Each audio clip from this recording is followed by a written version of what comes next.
Hello viewers! Welcome to my personal vlog. This is here again for another video, and for this video viewers, may share lang po ako sa inyo dahil nagpagawa po kami ng bahay ng asawa ko. So ito po talaga yung aking dream house personally. So alam niyo ba, yung loting ito ay nabili ko noong dalaga pa ako. Hindi ko pala siya na fully paid pa, pero nabayaran ko ito yung down payment niya noong dalaga pa ako at noong year 2017. At saka ngayon na nga lang siya makontinue yung construction yung bahay dahil walang pera ang lola. So for this video viewers, makikita nyo yung construction at yung gumagawa dito is yung asawa ko lang. Dahil nga nandito ako sa Hong Kong ngayon, nagkakatulong, and yung asawa ko nandun sa Pilipinas, tumigil na siya sa pagtatrabaho kasi nagsimula kami ng maliit na negosyo. And ayun na nga, habang wala masyadong customer kasi online yung aming business, so napag-isipan namin na ipa-continue yung construction ng bahay. So meron na pala itong construction nung nakaraan viewers, nung year 2019, kaso lang hindi namin siya natapos.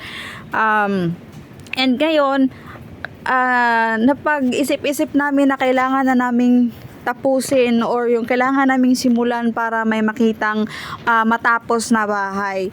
Kaya yung gumagawa nito is yung asawa ko lang. And take note viewers, yung asawa ko pala wala experience sa construction. Hindi pa niya naranasan na magpatayo ng bahay or whatsoever. But yung asawa ko is napaka-talented, and nanonood siya or pinapanood niya yung kung paano gawin sa YouTube.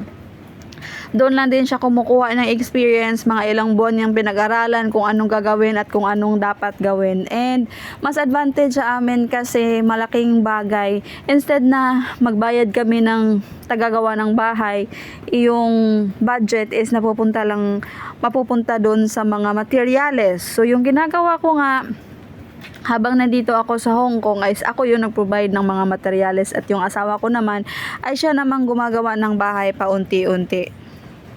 At dahil nga ito ay hindi naman minamadali, dahil currently meron naman po kaming isang bahay na tinutuluyan. So nagplano nga kami na lilipat kami dito sa aming bahay na ito pag natapos na ito, dahil malaking bahay ito compare sa bahay namin ngayon. So ngayon yung asawa ko lang talaga yung gumagawa dito. Araw-araw siya nagpupunta dito kung walang mga customer at kung walang mga order sa aming online store. Ito yung pinagkakaabalahan niya, and napakalaking pasasalamat ko sa asawa ko dahil walang kahalong arte at napakasipag, dahil alam naman natin sa pagko-construction ay hindi talaga madali, pero kailangan niyang gawin yon dahil hindi naman kalakihan yung budget. Actually, wala bang ang budget sa patayo dito. So, ang ginagawa namin is paunti-unti lang. Kada sahod ko, merong portion na nagbibigay ako doon sa asawa ko para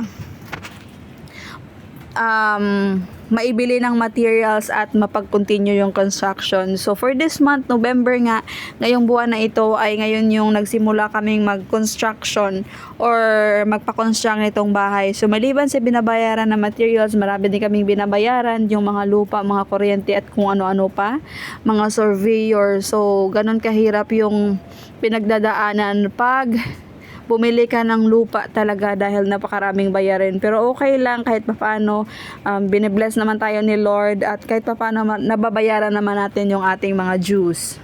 And I'm so grateful din dahil yung asawa ko is nag-i-enjoy sa paggawa ng bahay sa araw-araw. So may mga time na sinasabihan ko siyang magpahinga ka dyan sa bahay, mag-day off ka muna, pero siya nabobore siya at gusto niya talagang magtrabaho doon.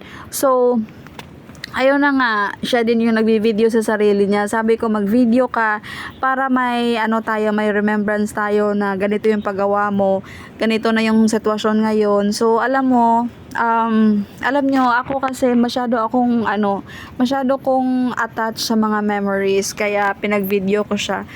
Kaya yung instead na madali yung trabaho, mas medyo tumagal ng konti dahil nagbi-video pa yung asawa ko para may isi-send lang sa akin. And I'm so grateful dahil OFW nga ako dito sa Hong Kong, and masaya ako na nagkaroon ako ng partner na napaka-supportive and napaka-hardworking. So